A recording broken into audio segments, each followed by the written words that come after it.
우리에게 주시는 하나님의 말씀은 로마서 1장 1절부터 17절까지의 말씀입니다. 그리스도 예수의 종인 나 바울은 부르심을 받아 사도가 되었습니다. 나는 하나님의 복음을 전하기 위하여 따로 세우심을 받았습니다.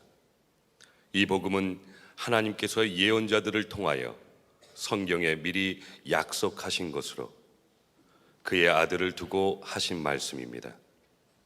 이 아들은 육신으로는 다윗의 후손으로 태어나셨으며 성령으로는 죽은 사람들 가운데서 부활하심으로 나타내신 권능으로 하나님의 아들로 확정되신 분이십니다. 그는 곧 우리 주 예수 그리스도이십니다. 우리는 그를 통하여 은혜를 입어 사도의 직분을 받았습니다. 그것은 우리가 그의 이름을 전하여 모든 민족이 믿고 순종하게 하려는 것입니다. 여러분도 그들 가운데 들어 있어서 예수 그리스도의 부르심을 받은 사람이 되었습니다. 나는 로마에 있는 모든 신도에게 이 편지를 씁니다. 하나님께서 여러분을 사랑하셔서 그의 거룩한 백성으로 부르셨습니다. 하나님 우리 아버지와 주 예수 그리스도께서 내려주시는 은혜와 평화가 여러분에게 있기를 빕니다. 나는 먼저 여러분 모두의 일로 예수 그리스도를 통하여 나의 하나님께 감사를 드립니다. 그것은 여러분의 믿음에 대한 소문이 온 세상에 퍼지고 있기 때문입니다. 하나님은 내가 그 아들의 복음을 전하는 일로 충심으로 섬기는 분이시기에 내 마음속을 알고 계십니다. 나는 기도할 때마다 언제나 여러분을 생각하며 어떻게 해서든지 하나님의 뜻으로 여러분에게로 갈 수 있는 좋은 길이 열리기를 간구하고 있습니다. 내가 여러분을 간절히 보고 싶어 하는 것은 여러분에게 신령한 은사를 좀 나누어 주어 여러분을 굳세게 하려고 하는 것입니다. 이것은 내가 여러분과 함께 지내면서 여러분과 내가 서로의 믿음으로 서로 격려를 받고자 하는 것입니다. 형제 자매 여러분, 여러분은 이것을 아시기 바랍니다. 나는 여러분에게 가려고 여러 번 마음을 먹었으나 지금까지 길이 막혀서 뜻을 이루지 못하였습니다. 나는 다른 이방 사람들 가운데에서도 열매를 거둔 것과 같이 여러분 가운데서도 그것을 좀 거두려고 했던 것입니다. 나는 그리스 사람에게나 미개한 사람에게나 지혜가 있는 사람에게나 어리석은 사람에게나 다 빚을 진 사람입니다. 그러므로 나의 간절한 소원은 로마에 있는 여러분에게도 복음을 전하는 일입니다. 나는 복음을 부끄러워하지 않습니다. 이 복음은 유대 사람을 비롯하여 그리스 사람에게 이르기까지 모든 믿는 사람을 구원하는 하나님의 능력입니다. 하나님의 의가 복음 속에 나타납니다. 이 일은 오로지 믿음에 근거하여 일어납니다. 이것은 성경에 기록된 바 의인은 믿음으로 살 것이다 한 것과 같습니다. 자, 2015년은 우리 평생에 가장 인상 깊은 날, 하나님의 놀라운 은혜를 경험한 해로 그렇게 경험되어지기를 축복합니다. 특별히 2015년 한 해는 로마서로 아마 1년 동안 주일 말씀을 전하게 될 것 같습니다. 이 로마서는 정말 놀라운 성경입니다. 하나님께서 로마서를 통해서 얼마나 많은 사람들을 바꾸셨는지 모릅니다. 우리가 다 알고 있는 하나님의 정말 큰 종들, 어거스틴, 또 마틴 루터, 또 존 웨슬레, 또 칼빈, 다 로마서로 인해서 사람이 다 변화된 사람들입니다. 종교개혁이 로마서를 읽으면서 마틴 루터가 성령의 놀라운 감동을 받으면서 시작이 된 것입니다. 로마서는 한 사람의 인생과 또 그 가정과 가문과 그리고 나라와 민족과 세계 교회의 역사를 바꾼 놀라운 책입니다. 그래서 로마서를 성경의 반지라고 그렇게 말하기도 합니다. 이 로마서를 우리가 1년 동안 말씀을 주일마다 말씀을 본다는 것은 그건 정말 놀라운 일이 우리 가운데 일어날 수 있다는 것을 말해주는 것입니다. 이 로마서가 이처럼 놀라운 것은 이 로마서가 복음을 가장 정확하게, 가장 놀라우게 증거해주고 있는 성경이기 때문에 그렇습니다. 우리가 어떻게 하나님으로부터 죄사함을 받고 의로움을 받게 됐는지, 또 우리가 어떻게 하나님의 선물을 받는 것인지, 또 우리가 어떻게 인격과 삶이 변화되는 거듭나는 삶을 살게 되는 것인지, 그 내용들을 로마서가 너무나 분명하고 정확하게 우리에게 말씀해주고 있습니다.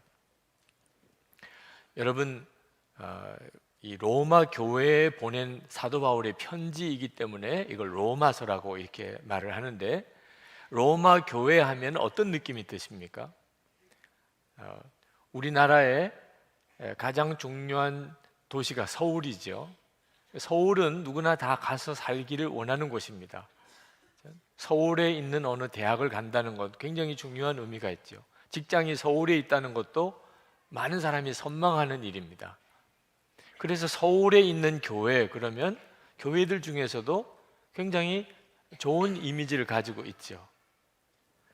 그런 뜻에서 보면 로마 교회는 대단한 교회일 것 같죠. 그때 당시에 전 세계의 수도와 같은 곳입니다. 그 로마에 교회가 있었습니다. 그러나 실제로 보면 로마 교회는 가장 비참한 고난 중에 있는 교회였습니다. 우리가 성지순례를 가서 로마에 가게 되면 그 로마 교회의 흔적을 지금도 볼 수 있는데, 지하 무덤입니다. 카타콤이라고 하는 지하 무덤입니다. 지하 무덤에서 살았어요.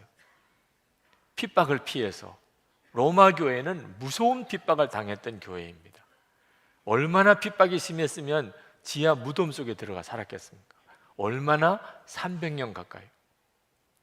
여러분도 여러분의 삶에 이런저런 고난이 많으신 분들이 있으실 겁니다. 그러나 300년 동안 지하 무덤에서 살았다.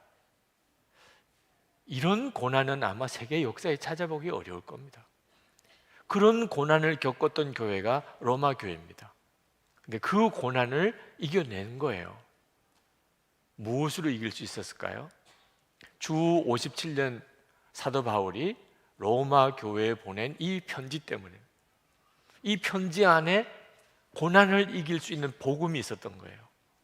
그 복음으로 인해서 로마 교회는 그 무서운 핍박을 이기고, 그리고 결국은 로마가 기독교 국가가 되어버리고 말았지 않습니까? 여러분, 우리에게는 정말 엄청난 하나님의 축복이 있습니다. 그래서 오늘 제목을 세상에서 가장 위대한 것이라고 그렇게 정했습니다.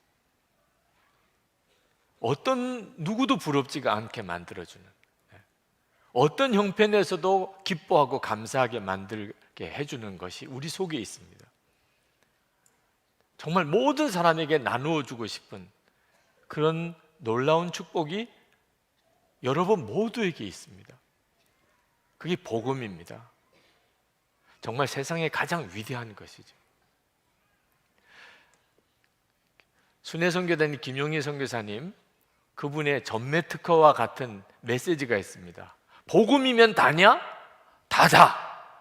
그분의 정말 전매 특허 같은 메시지예요. 복음이면 다냐? 복음이면 다지. 김용희 선교사님은 그렇게 설명합니다. 만약에 이 말이 거짓이라면, 이것이 사실이 아니라면, 복음이면 다다. 이게 사실이 아니라 하나님은 사기꾼이라. 하나님이 그렇게 말씀하셨어요. 여러분도 복음에 대해서 그런 담대함이 있습니까? 복음이면 다다. 그런 감격과 확신이 여러분에게 있습니까? 그렇지 못하시는 분들이 꽤 있으실 겁니다.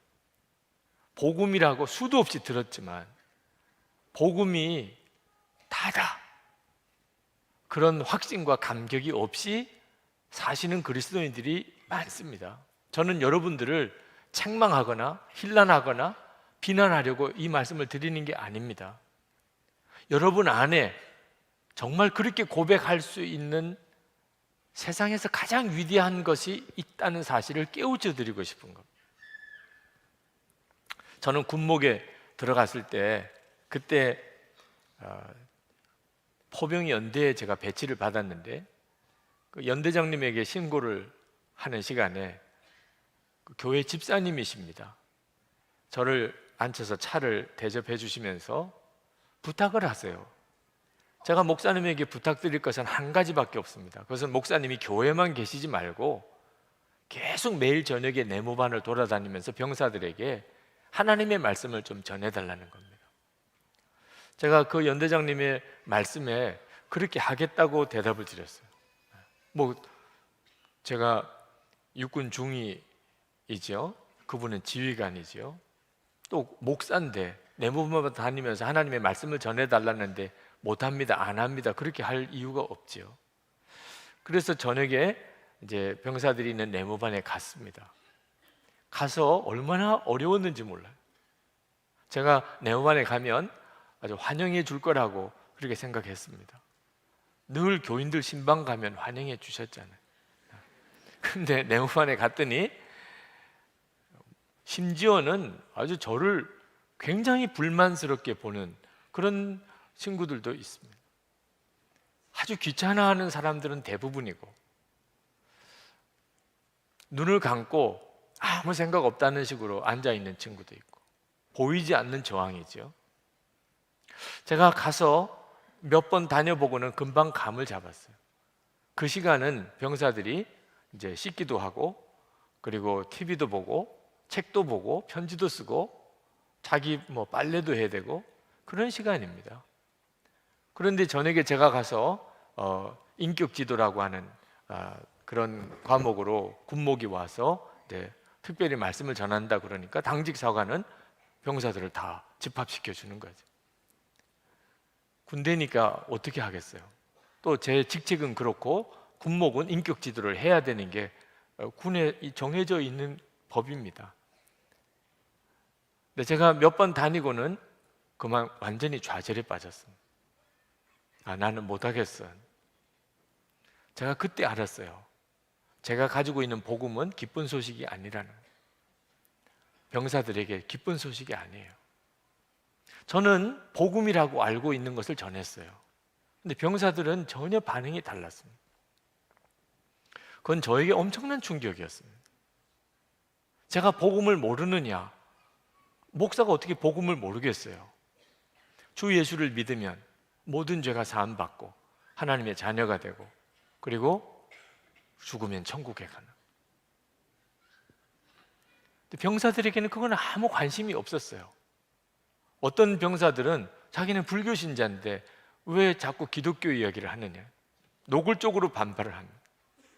군종들한테 물어보니까 아주 야한 이야기를 하면 좋아한다고. 제가 군목으로 가서 무슨 야한 이야기를 해서 병사들을 즐겁게 하겠어요? 제가 그때 겪었던 좌절은 엄청난 것이었습니다. 저는 병사들에게 찾아가서 정말 감격스럽게, 여러분 기쁜 소식을 전해본 경험이 있으시죠? 누구에게 정말 기쁜 소식을, 저는 병사들에게 찾아가서 여러분에게 정말 기쁜 소식이 있습니다. 여러분들이 들으시면 정말 좋아하실 거예요. 여러분들이 이 소식을 들으면 여러분이 너무나 변화될 거예요. 이런 기분으로 병사들을 찾아가지 못했어요. 저는 저녁에 병사들의 네모반을 찾아가는 것이 얼마나 힘들었는지 모릅니다. 오늘 본문의 사도 바울은 16절에 나는 복음을 부끄러워하지 않는다고 그랬습니다. 이건 정말 놀라운 고백입니다. 복음을 부끄러워하지 않는다. 저는 복음이 부끄러웠어요. 안 들을 텐데, 싫어할 텐데, 귀찮아할 텐데. 사도 바울이 복음이 부끄럽지 않다고 하는 것은 형편과 여건이 좋아서 그런 게 아닙니다. 제가 겪었던 것보다 더 어려웠어요. 그때 당시에 로마는 전 세계 정치, 경제, 문화, 군사의 중심지입니다. 그 로마에는 황제가 있습니다. 그 황제는 신으로 숭상받는 존재, 모든 부귀영화와 권세를 다 가지고 있습니다.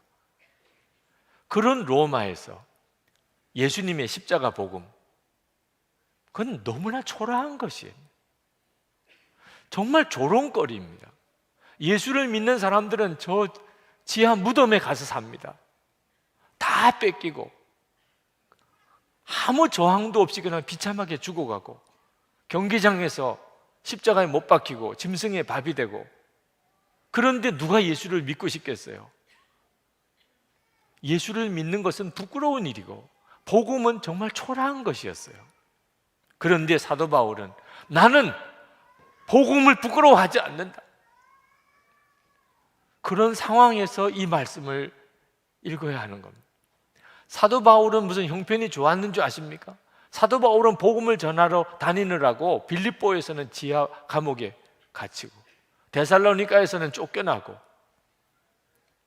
베레아에서는 아주 몰래 밤중에 숨어서 피하고, 아데네에서는 조롱을 당하고, 히브리 헬라 사람들한테서는 무식한 사람 취급을 받고, 유대인들에게는 거치는 돌이 되었습니다. 하여튼 어디서든지 사도 바울은 문제거리예요. 누구나 사도 바울 보고는 다 손가락질을 하는 그런 사람이 됐습니다. 그런데 사도 바울이 나는 복음을 부끄러워하지 않는다. 근데 그게 제가 안 되는 거예요. 저는 성경을 알기는 알겠는데 그런 느낌이, 그런 담대함과 확신이 제게 없는 겁니다. 그렇다고 네모반을 찾아다니면서 병사들 앞에서 말씀을 전하는 것을 안 할 수는 없었어요. 착하니까. 연대장님이 하려는데, 물론 뭐 군목이 못한다 그러고 안 가면 뭐 어떻게 하겠어요. 그렇지만 이건 해야 되는 일이지 않겠나. 할 수 없이 무릎을 꿇었습니다. 하나님, 저는 말씀을 전할 자신이 없습니다. 여러분들처럼 말씀을 듣기를 원해서 오시는 분들 앞에 서서 설교하는 것도 쉬운 일이 아니에요. 그런데 말씀을 안 듣겠다고 하는 그 젊은 병사들 앞에서 제가 1시간 정도를 말씀을 전해야 되는 일은, 이건 보통 어려운 일이 아니에요.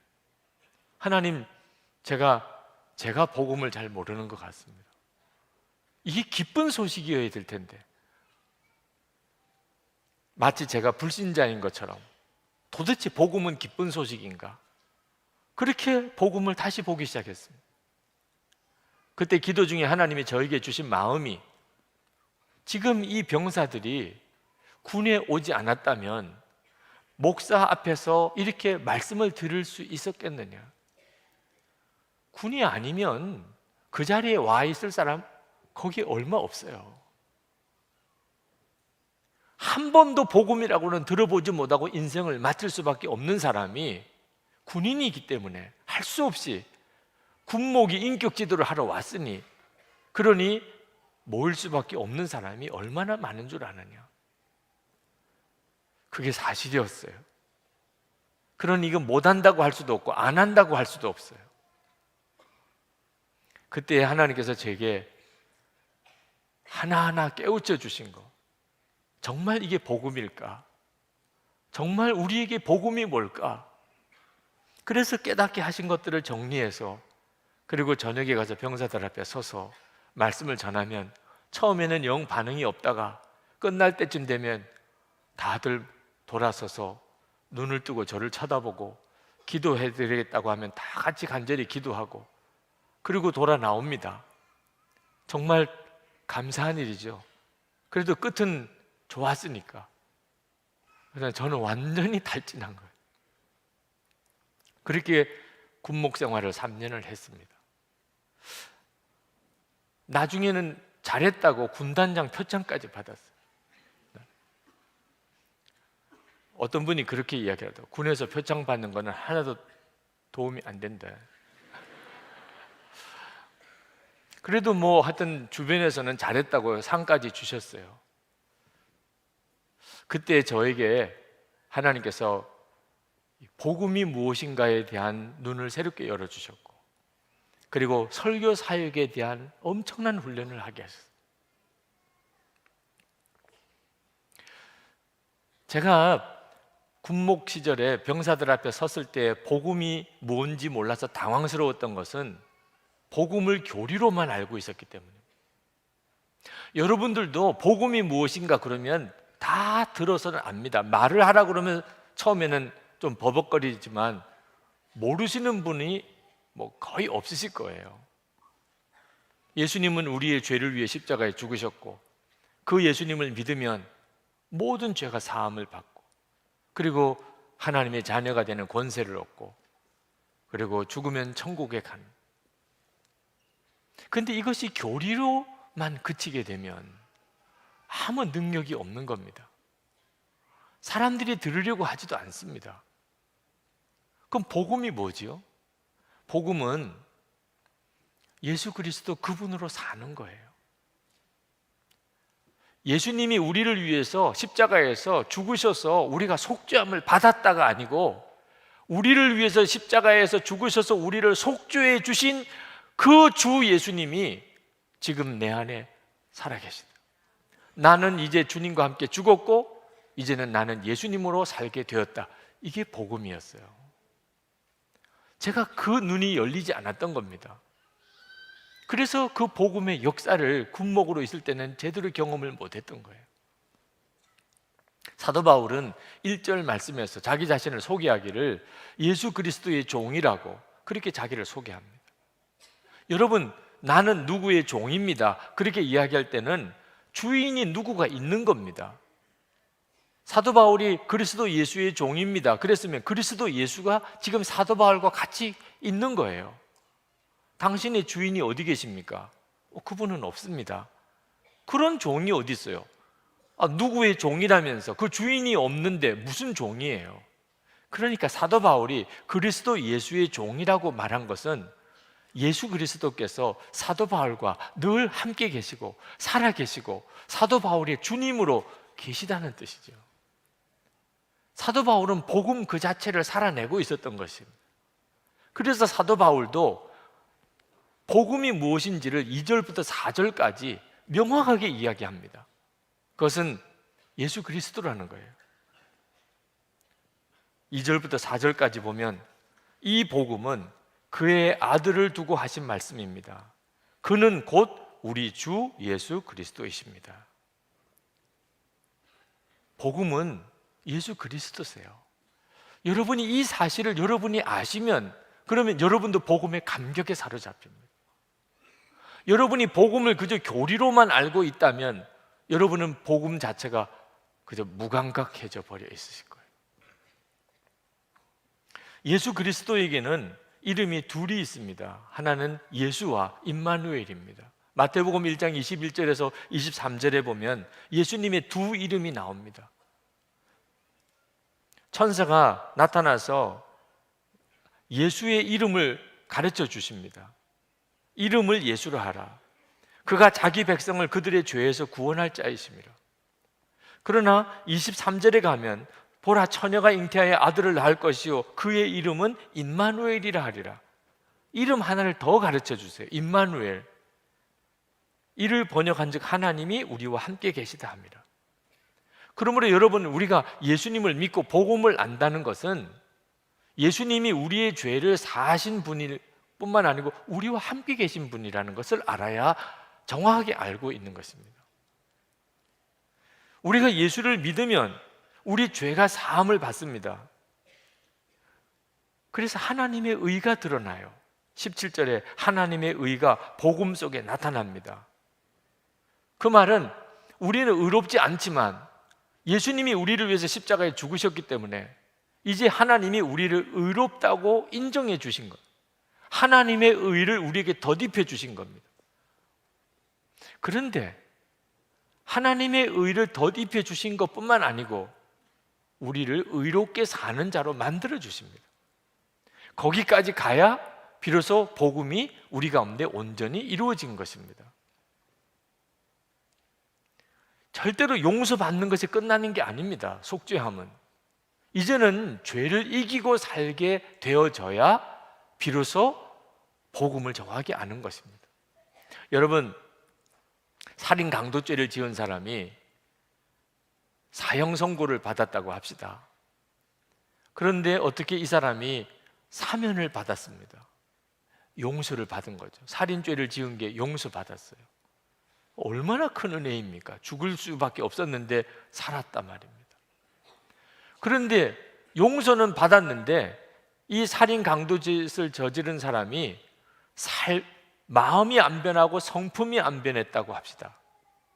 그러면 그가 사면 받아서 풀려났는데 또 죄를 지었어요. 그러면 사면해야 됩니까? 이런 사람을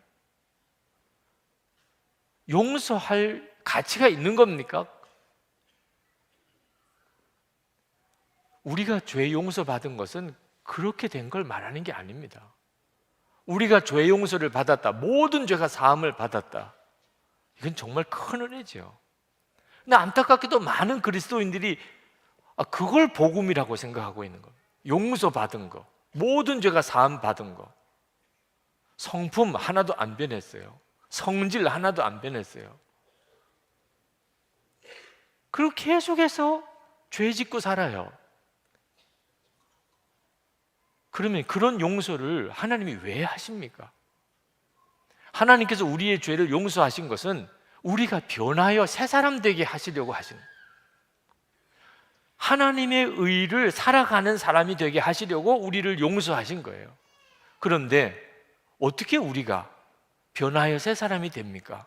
죄 용서 받은 것 믿으면 됩니까? 여러분, 죄 용서 받은 거 다 믿으시잖아요. 그런데 부부싸움은 여전히 하고, 애들한테는 성질 다 내고, 은밀한 죄 짓고 살고. 아니, 여러분 십자가에서 죄 용서 받은 거 안 믿어서 여러분 그렇게 사는 겁니까? 교리 지식으로 알고 있는 복음은 우리 성질 하나 못 바꿔요. 그런데 어떻게 사람이 변합니까? 우리 안에 예수 그리스도가 오셔서 내가 그 예수님을 바라보고 살게 될 때 사람이 변하는 거예요. 내가 화가 나도, 내가 유혹을 받아도, 또 옛날 성질이 솟아나도 주 예수님이 나와 함께 계시는 것을 너무나 분명히 알게 되면, 주님이 나와 함께 계시고 내가 그 주님을 바라보게 되면 어떻게 육신대로 살아요?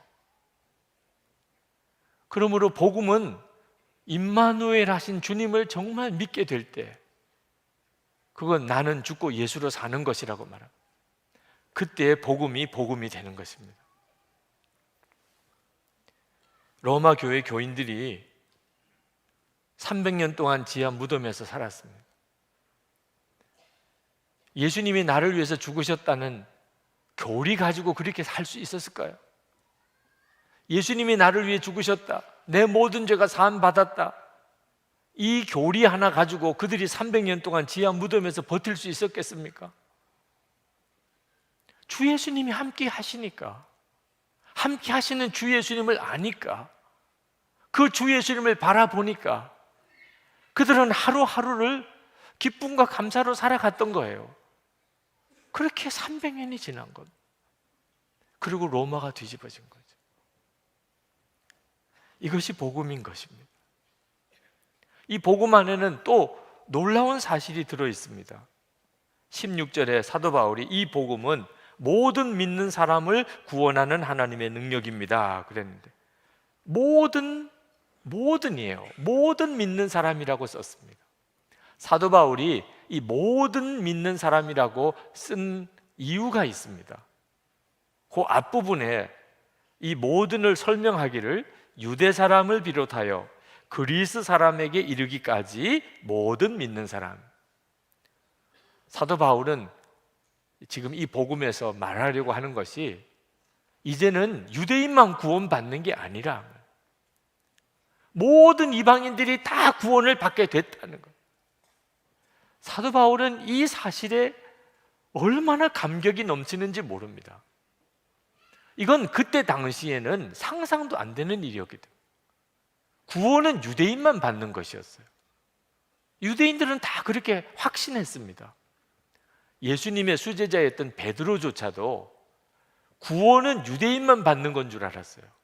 그래서 로마 백부장 고넬료의 집에 그들이 세례받은 것도 아닌데 성령이 임하시는 걸 보고 베드로가 얼마나 당황했는지. 이제는 구원이 모든 민족에게 다 열렸구나. 그래서 하나님께서 모든 이방 민족들에게 구원의 문이 열렸다는 이 복음을 전하게 하려고 사도를 한 사람 택한 것이 사도 바울이에요. 사도 바울에게는 너 다른 거 하지 말고 이방 민족에게 가서 이 복음을 전하라. 여러분, 이방 민족이 다 구원받을 문이 열렸지만 아무도 모르고 있었어요. 왜? 누가 가서 가르쳐 줘야 되잖아요. 누가 가서 전해 줘야 되잖아요. 당신들에게도 구원의 문이 열렸습니다. 당신들도 하나님의 자녀가 되는 길이 열렸습니다. 전해 주어야 그들이 비로소 듣고 믿게 될 거 아니겠어요? 그게 사도 바울은 그때 당시로서는 저 땅끝이라고 생각되는 스페인까지 가서 복음을 전해야 되겠다를 생각을 한 겁니다.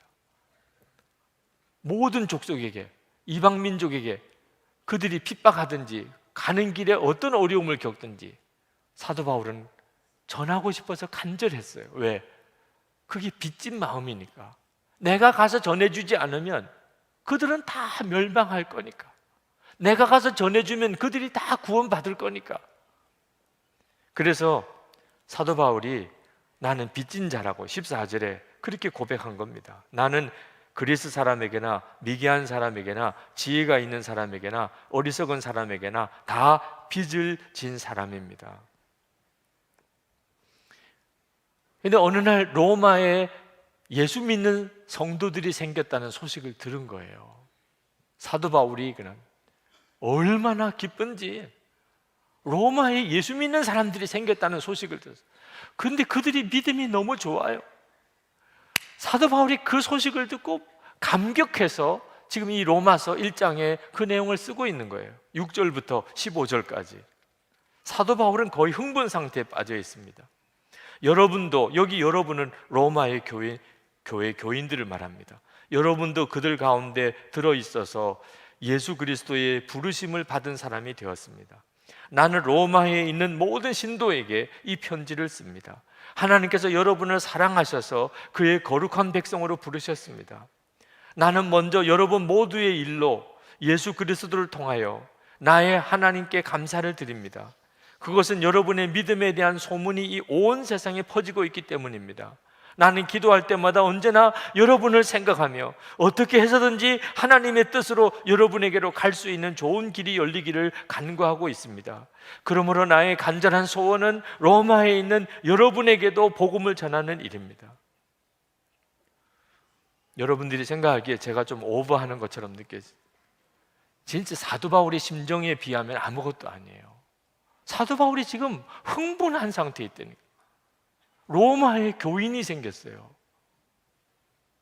사도 바울이 이렇게 흥분한 이유는 진짜구나. 복음이 모든 민족에게 다 열렸구나. 내가 가서 전해주면 사는 거고 그렇지 못하면 다 죽는 거예요. 사도 바울이 이 복음에 얼마나 감격에 사로잡혀 있는지 아시겠습니까? 또 복음 안에 놀라운 것이 하나 있는데 그것은 구원의 조건이 믿음뿐이라는 겁니다. 16절에 모든 믿는 사람을 구원하는 하나님의 능력이라고 그래요. 구원의 조건이 믿음밖에 없습니다. 믿기만 하면 됩니다. 이건 모든 종교를 다 뒤집어 놓는 것입니다. 모든 종교가 해결할 수 없었던 일을 한 번에 다 해결해 버린 거예요. 모든 종교가 뭡니까? 착하게 살면 구원받고 나쁘게 살면 지옥 가는.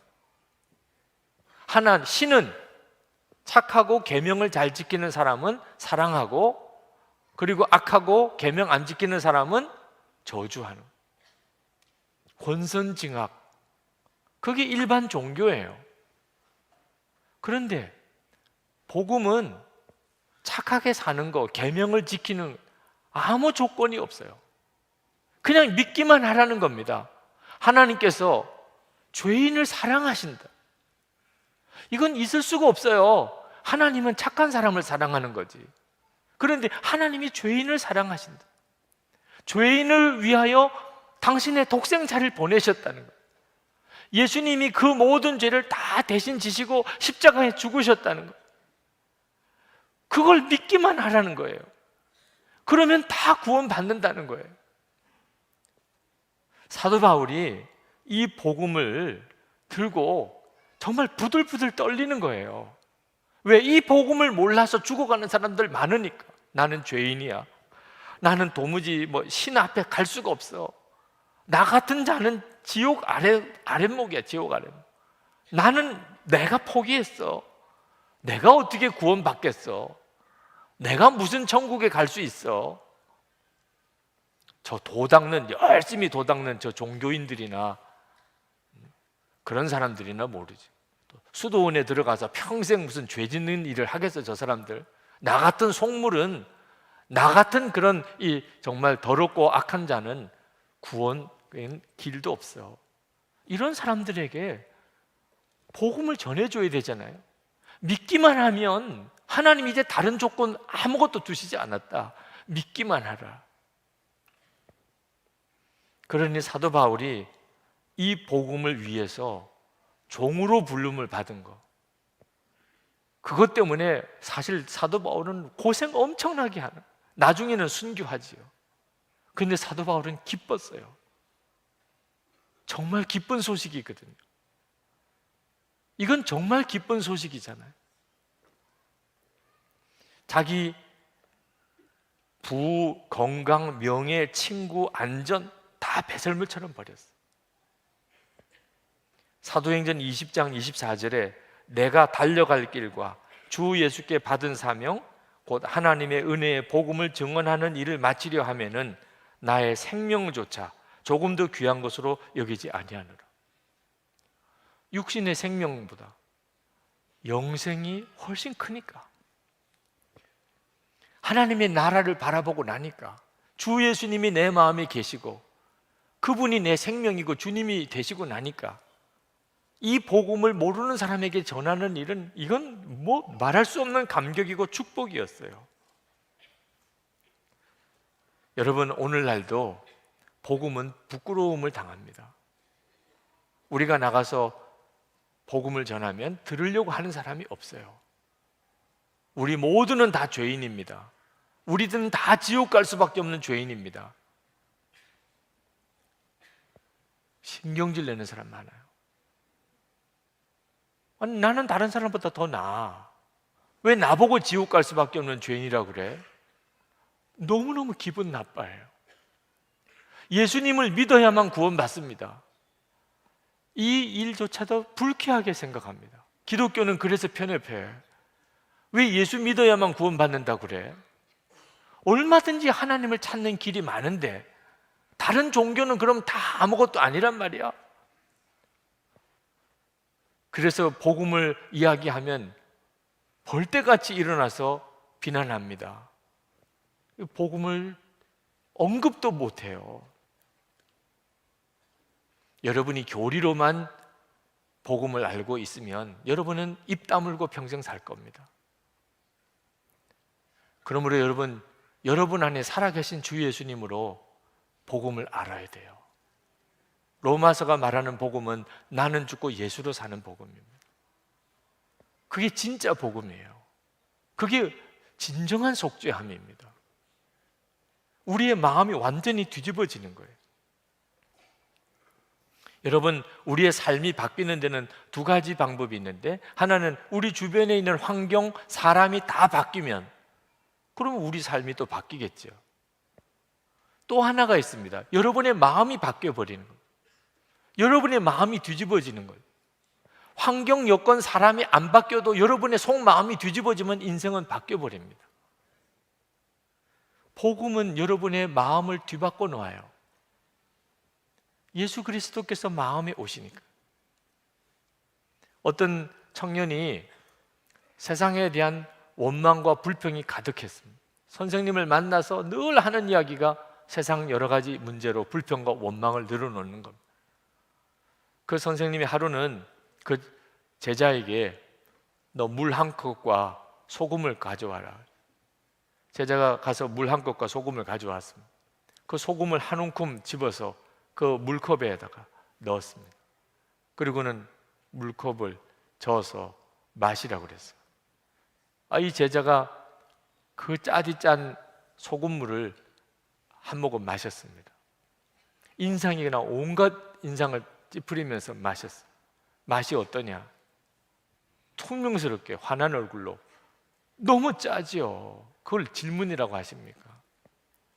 그 제자를 데리고 맑은 호숫가로 갔습니다. 그리고는 소금이 담겨있는 그릇을 그 호수에다가 던져서 뿌렸습니다. 그리고 그 호수에 있는 물을 떠서 마시라고 그랬어요. 그리고 제자에게 다시 물었습니다. 이 물도 짜냐? 안 짭니다. 그때 그 스승이 말했습니다. 같은 소금이라도 짠맛의 정도는 그릇이 어떠냐에 따라 달라지는 거야. 인생의 고통도 마찬가지야. 내 속에 고통이 있다면 내가 컵이 되지 말고 호수가 되어야지. 여러분의 삶에 고난이 있을 거예요. 고통도 있을 겁니다. 문제도 많을 것이고 미운 사람도 있을 겁니다. 그럴 때 여러분의 마음이 어느 정도 크기인지를 한번 점검해 보셔야 돼요. 간장 종지처럼 작으면 아마 견뎌낼 수가 없을 거예요. 근데 호수 같은 사람이라면 똑같은 문제예요. 똑같은 미운 사람이 있습니다. 근데 전혀 느낌이 달라요. 여러분, 복음이 무엇입니까? 복음은 나는 죽고 예수로 사는 겁니다. 빌립보서 2장 5절에 이 마음을 품으라. 곧 그리스도 예수의 마음이니. 예수님의 마음을 품는 거예요. 예수님의 마음은 어떻겠습니까? 컵 정도일까요? 호수 같을까요? 여러분이 정말 복음을 알게 되면 여러분의 마음이 이렇게 바뀌어 버리는 겁니다. 그러니 똑같은 문제, 똑같은 고통, 똑같은 사람인데 전혀 마음이 느낌이 달라지는 거예요. 항상 기뻐하라, 범사에 감사하라, 모든 사람을 사랑하라. 그게 가능하냐? 복음이 가능하게 해주는 거예요. 여러분의 마음을 바꿀 수 있는 게 뭡니까? 돈입니까? 권력입니까? 지식입니까? 나는 죽고 예수로 사는 복음밖에 없어요. 그래서 이 복음이 세상에서 가장 위대한 것이라는. 여러분 중에 내가 십자가의 복음을 교리로는 알았지만 그 복음의 감격은 내가 도무지 모르고 복음을 전하고자 하는 열정이 나에게는 없었습니다 하시는 분들이 계시면 저하고 친구합시다. 똑같으니까. 저도 그랬거든요. 복음이 뭔지를 정확히 몰랐었어요. 교리를 복음이라고 알고는 한동안 헤맸습니다. 여러분들에게 로마서를 강의하려고 하는 이유가 거기 있어요. 제가 복음을 알았고 완전히 뒤집어지는 역사가 이 로마서를 읽으면서 왔기 때문이에요.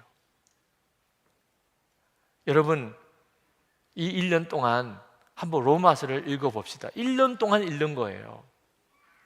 제가 여러분을 도와드리고 싶습니다. 여러분 혼자서 읽으시면 아마 제대로 읽어지지 않을 겁니다.